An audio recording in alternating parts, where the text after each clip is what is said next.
चलिए अब खबरों की शुरुआत कर लेते हैं विस्तार से। कृषि कानूनों के विरोध में किसानों का आंदोलन का आज 19वां दिन है और किसान नेताओं ने ऐलान किया कि आज सभी किसान सुबह 8 बजे से शाम 5 बजे तक एक दिवसीय भूख हड़ताल करेंगे।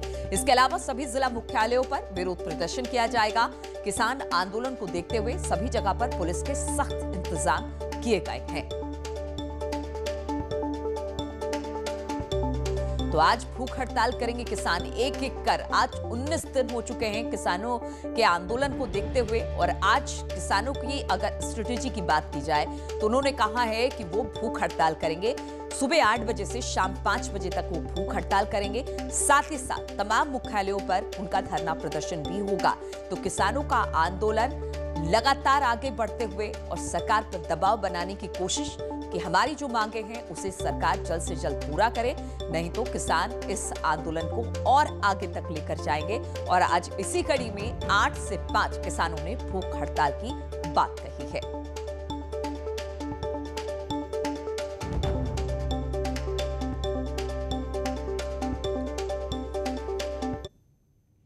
और किसान आंदोलन के समर्थन में आज समाजवादी पार्टी भी बड़े स्तर पर धरना प्रदर्शन करेगी। समाजवादी पार्टी के अध्यक्ष अखिलेश यादव ने सभी कार्यकर्ताओं को पूरे प्रदेश में हर गांव में किसान यात्राएं आयोजित करने के निर्देश दिए हैं। साथ ही किसानों के समर्थन में पैदल, साइकिल, मोटरसाइकिल यात्राओं के आयोजन का भी निर्देश दिया है। आज समाजवादी पार्टी के कार्यकर्ता सभी जिला मुख्यालयों पर धरना प्रदर्शन करने वाले हैं। तो किसान आंदोलन के साथ समाजवादी पार्टी भी लगातार इस में हिस्सा लेती दिखाई दे रही है। आज अखिलेश यादव ने ऐलान किया है कि उनके जो तमाम कार्यकर्ता हैं वो गांव-गांव तक यात्रा निकाले, चाहे वो साइकिल से हो, पद यात्रा हो या फिर मोटरसाइकिल की यात्रा हो। और सभी मुख्यालयों पर समाजवादी पार्टी का आज धरना प्रदर्शन होगा।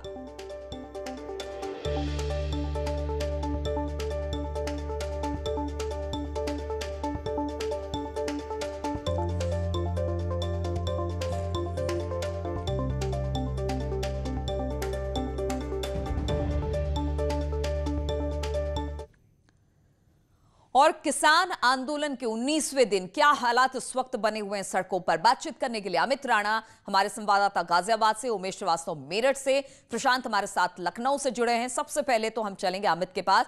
अमित, अगर गाजियाबाद की बात की जाए, आज 19वां दिन है। आज किसानों की तरफ से कहा गया कि वो भूख हड़ताल पर बैठने वाले हैं 8 से 5 और इसके अलावा उन्होंने कहा कि सभी मुख्यालयों पर धरना प्रदर्शन होगा। इस वक्त किस तरह के हालात, क्या कह रहे हैं किसान?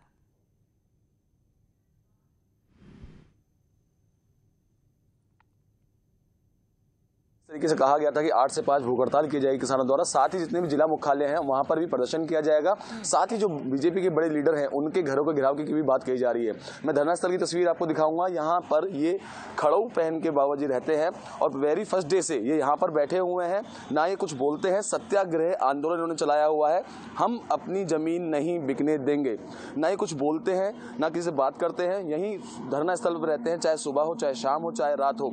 वहीं दूसरी ओर किसानों ने भी कई किसानों और जो सरकार के नुमाइंदे कई दौर की वार्ताएं हो चुकी हैं, लेकिन वार्ताओं में कुछ भी निकलकर नहीं आया। सरकार की तरफ से प्रस्ताव भी दिया गया संशोधन का, लेकिन किसान ने उसे सिरे से ही नकार दिया है, जिसके चलते ही आज 19वें दिन किसानों ने भूख हड़ताल की बात कही है। साथ ही जिला मुख्यालय पर भी प्रदर्शन करने की बात किसानों द्वारा कही जा रही है। 10 बजे से तमाम जो जिला मुख्यालय हैं उन पर किसानों द्वारा जिस तरह से किसान कह रहे हैं कि वो मुख्यालयों पर प्रदर्शन करेंगे, बीजेपी के नेताओं के घर पर जाकर प्रदर्शन करेंगे, इसको लेकर अब किस तरह के इंतजाम पुलिस की तरफ से, प्रशासन की तरफ से? जी, शासन और प्रशासन दोनों ही मुस्तैद हैं। तमाम जगह पर बैरिकेड्स लगा दिए गए हैं। जितने जिला मुख्यालय हैं उनके बाहर भारी तादाद में पुलिस वाली तैनात कर दिया गया है। हालांकि जो किसान का कहना है, उनका कहना यही है कि हम सांकेतिक रूप से करेंगे, कोई इसमें हम जोर जबरदस्ती नहीं कर रहे हैं, ना ही कोई बवाल उसमें मचाने वाले हैं। लेकिन बड़ा सवाल ये खड़ा होता है कि एक साथ अगर तमाम पूरे देश में जिला मुख्यालयों का घेराव होगा, जो बीजेपी के बड़े नेता हैं उनका घरों का घेराव होगा, तो अपने आप में बड़ी चीज बन जाती है। क्योंकि किसान जो है, अन्नदाता जिसको कहा जाता है, सड़कों पर है। जिस समय किसान को खेत में होना चाहिए वो अनशन कर रहा है, वो भूख हड़ताल कर रहा है। बिल्कुल, किसानों का हल्ला बोल लगातार जारी है। अमित, उमेश के पास भी चलेंगे मेरठ।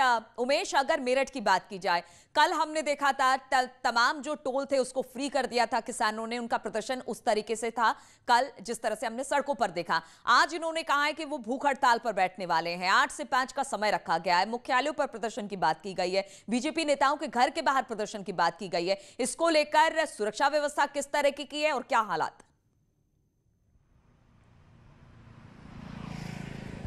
जी हाँ, देखिए नीलू, कृषि कानूनों को लेकर किसानों का हल्ला बोल जारी है। पश्चिमी उत्तर प्रदेश के विभिन्न जिलों में भी आज जिला मुख्यालय पर किसान प्रदर्शन करेंगे, ऐसा ऐलान उन्होंने किया है। मेरठ, बागपत, मुजफ्फरनगर, शामली, सहारनपुर, बुलंदशहर समेत समूचे पश्चिमी उत्तर प्रदेश के जिला मुख्यालयों पर किसानों ने प्रदर्शन का ऐलान किया है। खासतौर से भारतीय किसान यूनियन के बैनर तले ये प्रदर्शन होगा। भूख हड़ताल की बात तो यहाँ नहीं कही जा रही है, लेकिन किसान सांकेतिक रूप से प्रदर्शन जरूर करेंगे। और यहाँ मेरठ के आयुक्त कार्यालय, मेरठ के डीएम कार्यालय पर सुरक्षा के भी व्यापक बंदोबस्त किए गए हैं। मैं इस वक्त मेरठ के आयुक्त कार्यालय पर खड़ा हुआ हूँ। हालांकि यहाँ अभी तक एक भी किसान नहीं आया है, लेकिन फिर भी तैयारियां प्रशासन की तरफ से पूरी हैं। हम आपको कुछ तस्वीरें भी दिखाना चाहेंगे। ये मेरठ का आयुक्त कार्यालय है, आयुक्त मेरठ मंडल यहाँ पर बैठती हैं और यहीं पर किसानों ने ऐलान किया है, भारतीय किसान यूनियन के कार्यकर्ताओं ने, भारतीय किसान यूनियन के किसानों ने ऐलान किया है कि वो यहाँ पर पहुंचेंगे और धरना प्रदर्शन करेंगे। जिला मुख्यालय पर भी धरना प्रदर्शन करेंगे। समाजवादी पार्टी के भी प्रदर्शन की बात कही जा रही है। समाजवादी पार्टी की तरफ से भी कहा गया है कि आज वो गाँव-गाँव जाएंगे, घर घर जाएंगे और लोगों को समझाएंगे। लेकिन समाजवादी पार्टी के कई नेताओं को उनके घर के अंदर ही रहने दिया गया है।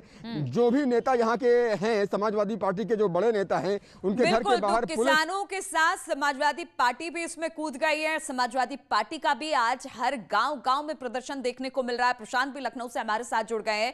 प्रशांत, अगर लखनऊ की बात की जाए, किसानों का प्रदर्शन, किसानों का आंदोलन तो चल रहा था, लेकिन इसमें अब समाजवादी पार्टी भी कूद गई है। अखिलेश ने कहा है कि अपने कार्यकर्ताओं को गांव-गांव तक जाए, पदयात्राएं निकाले, मुख्यालय को घेरे। इसको लेकर क्या इंतजाम वहां पर और क्या स्थिति? जी बिल्कुल नीलू, मैं आपको बता दूं, जिस तरीके से समाजवादी पार्टी के राष्ट्रीय अध्यक्ष ने अखिलेश यादव ने स्पष्ट किया है कि सारी की सारी चीज़ों के साथ में आपको जो है पदयात्रा निकालनी है, चाहे साइकिल हो चाहे मोटरसाइकिल हो, गांव-गांव पहुंचना है, जिला मुख्यालय पहुंचना है, साथ ही साथ भाजपा नेताओं घर पे। इस समय हम राजधानी लखनऊ के विधानसभा क्षेत्र के पास में हैं। आप देख सकते हैं कि यहाँ पर पुलिस के द्वारा दोनों मार्गों को बंद कर दिया गया है। साथ ही साथ में ये राजधानी लखनऊ का हजरतगंज सबसे मशरूफ रहने वाला चौराहा है, वहाँ पर भी अगर बात करें तो पूरी तरीके से को बंद किया जा चुका है। ऐसे में आम आदमी पार्टी ने भी कल प्रेस कॉन्फ्रेंस में ये स्पष्ट किया था कि आप किसानों का समर्थन में आ जाएं, लेकिन आप किसी भी तरीके से झंडे या अपनी टोपी लेकर के नहीं आएंगे और साथ ही साथ ये किसानों के समर्थन में आप रहेंगे। तो नीलू, ऐसे में अगर देखा जाए तो समाजवादी पार्टी के साथ साथ अहिंसात्मक रूप से ये आपने भी जो है इसके समर्थन दिया है। और किसानों के समर्थन की अगर बात करें तो इस समय राजधानी लखनऊ के चिन्हट इलाके के देवा रोड पर अब किसान धीरे धीरे निकलना शुरू कर चुके हैं। तो ऐसे में राजधानी लखनऊ की अगर बात करें तो पुलिस प्रशासन के लिए अब धीरे धीरे जो है मुश्किलें जो है किसानों की तरफ से अगर बात की जाए तो अब मुश्किल प्रशासन उनको रोकने का भी इंतजाम करेगा, समझाने का प्रयास करेगा। तो अब धीरे धीरे प्रदर्शन की जो रूपरेखा है वो किसानों के द्वारा खींचने की तैयारी में है किसान। नीलू बिल्कुल, और अमित भी लगातार हमारे साथ बने हुए हैं। अमित, अगर गाजियाबाद बॉर्डर की बात की जाए, सबसे ज्यादा परेशानी दिल्ली एनसीआर के लोगों को यहीं से हो रही है। अब जबकि किसानों ने भी कहा है, समाजवादी पार्टी ने भी कहा है कि वो प्रदर्शन करेगी, ऐसे में मुश्किलें और बढ़ जाती हैं, स्थिति और हालात और बदतर हो जाएंगे अगर इस तरह से सड़कों पर किसानों के आंदोलन के साथ पार्टियां उतर जाएंगी। तो इसको लेकर किस तरह की व्यवस्था वहां पर की गई है?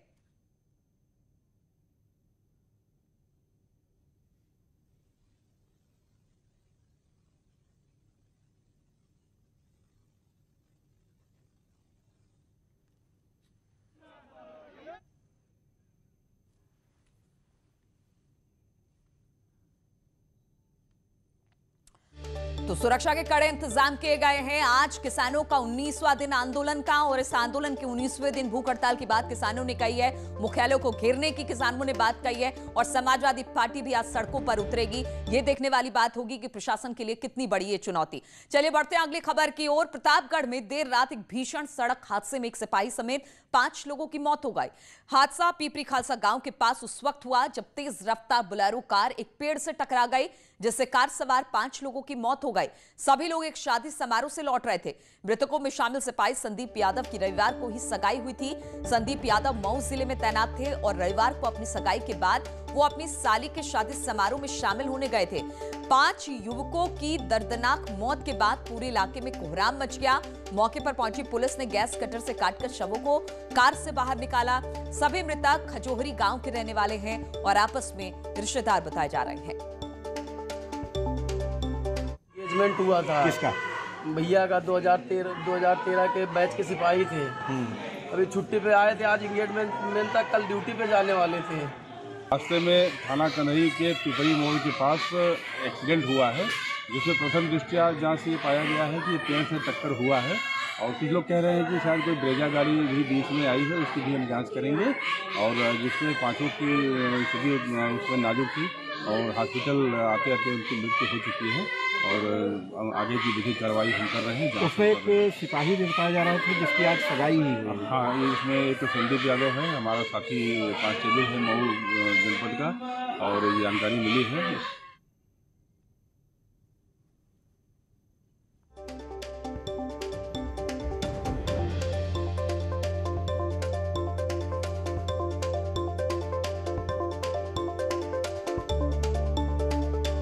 और इसी पर बातचीत करने के लिए रोहित सिंह, संवाददाता प्रतापगढ़, इस वक्त फोन लाइन पर हमारे साथ जुड़ गए हैं। रोहित, ये हादसा हुआ आखिर कैसे?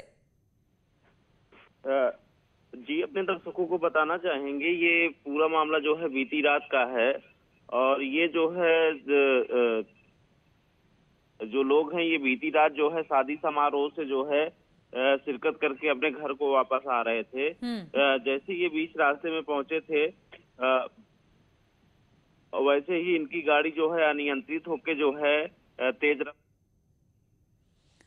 तो भीषण हादसे में इलाके में कोहराम मच गया। एक सिपाही समेत 5 लोगों की मौत हो गई है और बहुत ही दर्दनाक हादसा। ये बहुत बहुत शुक्रिया आपका रोहित। और लखनऊ में डॉक्टर शकुंतला मिश्रा पुनर्वास विश्वविद्यालय का आज दीक्षांत समारोह है। समारोह का शुभारंभ राज्यपाल आनंदीबेन पटेल करेंगी। सीएम योगी भी इस कार्यक्रम में शिरकत करने वाले। ये कार्यक्रम सुबह 11 बजे से शुरू होगा। विश्वविद्यालय परिसर में डाकघर का शुभारंभ हो रहा है। विश्वविद्यालय पर डाक टिकट जारी किया जाएगा। भारत रत्न अटल बिहारी वाजपेयी की प्रतिमा का अनावरण भी किया जाएगा। अटल जी की कविता पर आधारित आर्ट गैलरी का भी सीएम योगी उद्घाटन करने वाले हैं। इसके साथ ही कई भवनों का भी सीएम योगी आज लोकार्पण करेंगे।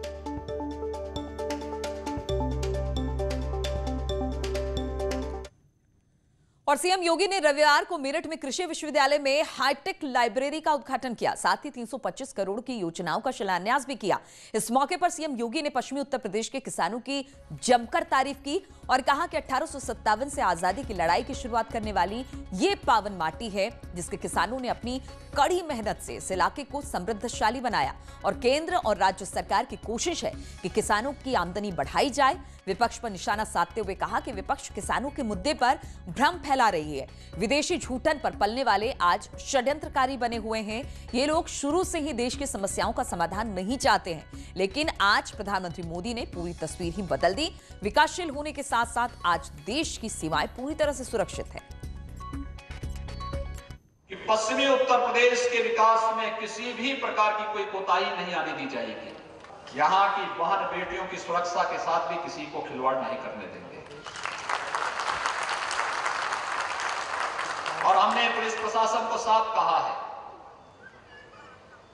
हमारा यहाँ का किसान भाई जब मिलता है तो वह संबोधन में राम राम ही बोलता है। तो राम शब्द का प्रयोग 2 बार जरूर होना चाहिए। जब हम किसान भाइयों से मिलें तो हमारा संबोधन राम राम होना चाहिए। और जब सुरक्षा के साथ सेंध लगाने वाले कोई भी ऐसा दुराचारी अपराधी बहन बेटियों की सुरक्षा के साथ सेंध लगे तो उसकी राम नाम सत्य है की यात्रा भी निकलनी चाहिए। और सीएम योगी के ड्रीम प्रोजेक्ट नोएडा में बनने वाली फिल्म सिटी बनाने के लिए तैयारियां भी अब तेज हो गई है और इसके लिए डीपीआर बनाने वाली एजेंसी का आज चयन भी किया जाएगा। इसके लिए टेक्निकल टेंडर 11 दिसंबर को खोला गया था।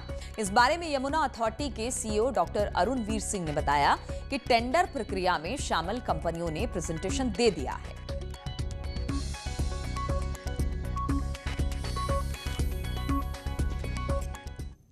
और सीएम योगी ने उत्तर प्रदेश में निवेश को लेकर अमेरिका में प्रवासी भारतीयों के साथ वीडियो कॉन्फ्रेंसिंग के जरिए संवाद किया और प्रदेश में निवेश की संभावनाओं की जानकारी दी।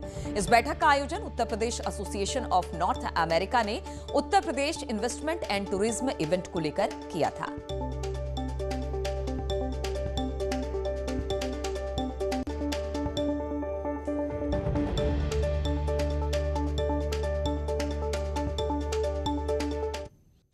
ब्रेक के बाद एक बार फिर से आप सभी का स्वागत है। आगरा में पुलिस और बदमाशों के बीच मुठभेड़ के बाद पुलिस ने 25,000 के नामी बदमाश कालिया को गिरफ्तार कर लिया। एसटीएफ और पुलिस के संयुक्त ऑपरेशन में कालिया को पकड़ा गया। इस मुठभेड़ में 2 सिपाही भी घायल बताए जा रहे हैं। मुठभेड़ बरहन इलाके में हुई है। तस्वीरें हम आपको दिखा रहे किस तरह से पुलिस और बदमाशों के बीच मुठभेड़ हुई। 25,000 का इनामी बदमाश पकड़ा गया है। इस मुठभेड़ में 2 सिपाही भी घायल बताए जा रहे हैं। स्थानीय पुलिस और एसटीएफ की संयुक्त टीम ने उसको रोकने हेतु सेवरा पुल पे एक मोर्चा बनाया। जब उसकी गाड़ी वो मोटरसाइकिल से अपने आ रहा था, स्थानीय पुलिस ने उसको रोकने का प्रयास किया। उसने फायर कर दिया पुलिस के ऊपर। पुलिस ने आत्मरक्षार्थ उसके ऊपर काउंटर फायर किया, जिसमें उसके पैर पे गोली लगी। और लखनऊ से खबर लेते हैं। यहां पर पिता पुत्र के विवाद में गोली चली है। पिता पुत्र के विवाद में ये जो गोली चली, बताया जा रहा है रिटायर्ड इंस्पेक्टर है नईम खान, और बेटे के साथ किसी तरह का कोई विवाद हो गया था। विवाद के दौरान गोली चली। गोली लगने से बेटा घायल बताया जा रहा है और इसके बाद से ही पिता फरार बताया जा रहा है।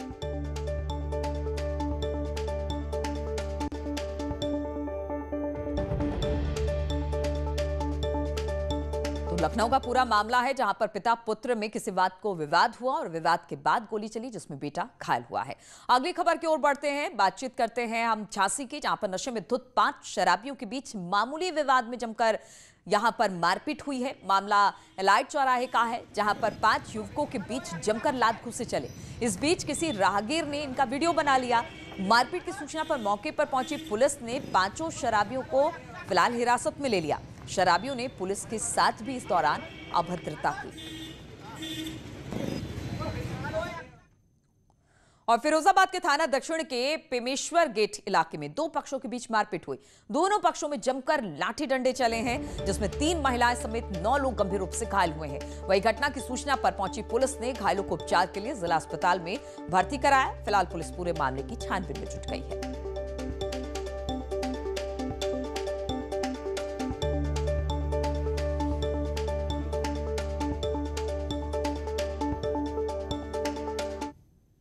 तो इन तमाम खबरों के साथ इस बुलेटिन में फिलहाल इतना ही। रुकेंगे छोटे से ब्रेक के लिए, लेकिन ब्रेक के बाद भी खबरों का सिलसिला जारी है।